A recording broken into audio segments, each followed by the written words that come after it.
Olá, tudo bem? Eu me chamo Thaisa e hoje nós vamos falar sobre um assunto que mistura história, educação e a nossa terra, a história da educação do Maranhão. Primeiro, é importante entender o que esse campo de estudo. Ele é uma área disciplinar que investiga como a educação foi organizada, o que mudou e qual o seu papel na sociedade maranhense ao longo do tempo. Ela se situa entre história e pedagogia, buscando responder perguntas como se ensinava antigamente, quais eram os desafios, quem tinha acesso à escola. E como vimos nos materiais de estudo, essa área se consolidou em 1980 com grupos de pesquisa Nendel e Uffman e com trabalhos de autoras referências como Maria Alda Pinto Soares e Maria do Amparo Ferros Borges, que estudaram muito a história do nosso estado. E o que são fontes primárias? São registros feitos na época em primeira mão, sem interpretações de outras pessoas depois dos fatos. Esses podem ser cartas, jornais antigos, fotos, leis, diários, relatórios de governo, caderno de aluno e atas de reunião. Tudo que foi produzido naquele momento histórico.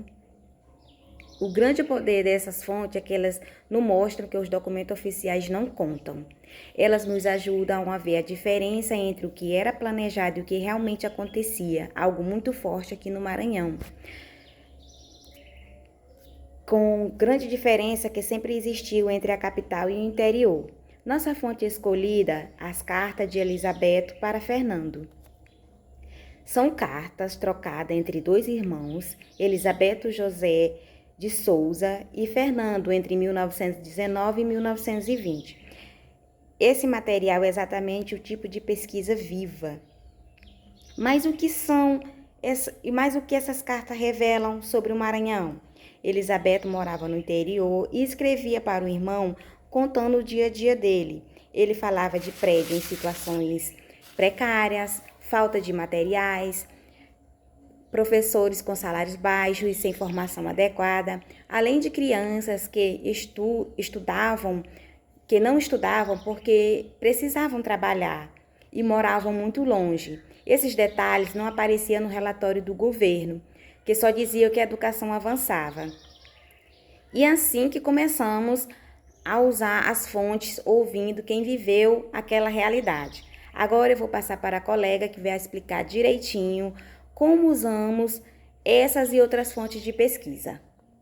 Então, continuando, agora que sabemos o que essas cartas trazem em informação, como elas são usadas de fato numa pesquisa de história da educação, o primeiro passo realmente é ler com atenção, entender o contexto histórico, como funcionava o ensino na Primeira República no Maranhão, quais eram as leis, quais propostas de educação da época, e depois compararmos no que está escrito nas cartas com outros documentos, como leis, relatórios, jornais da mesma época. Isso é importante, Ao cruzar essas informações, conseguimos confirmar, por exemplo, que havia um abismo na educação, levando em consideração São Luís e o interior. Enquanto na capital havia estrutura, no interior as dificuldades eram enormes. Essas desigualdades não era só a impressão da Elizabeth, ela aparecia em vários outros registros, Mas as cartas, elas dão um rosto e uma história humana a esse dado, Com isso, reconstruímos a realidade da educação maranhense há mais de 100 anos, muito além do que os livros didáticos geralmente contam, do que acontecia.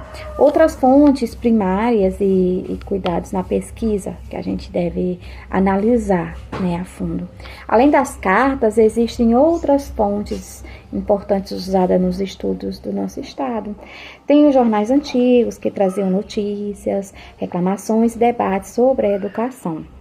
Tem os diários de classe que mostram o que era ensinado, quais as matérias, como era a relação entre professor e aluno, E tem também as fotos antigas que nos deixam ver como eram as salas, Os materiais e principalmente o ambiente escolar, Mas tem um cuidado essencial.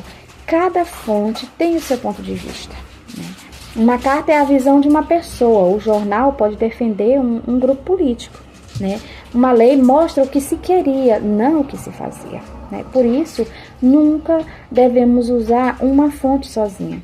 Sempre comparamos uma com a outra para ter uma visão mais completa e fiel do passado, né? Então, as fontes primárias são a alma da pesquisa histórica. Elas dão voz às pessoas que vivem essa época e fazem com que a história da educação do Maranhão não seja só teoria, mas uma história de pessoas, de dificuldades e também de lutas, né? Isso é muito importante ressaltar, né?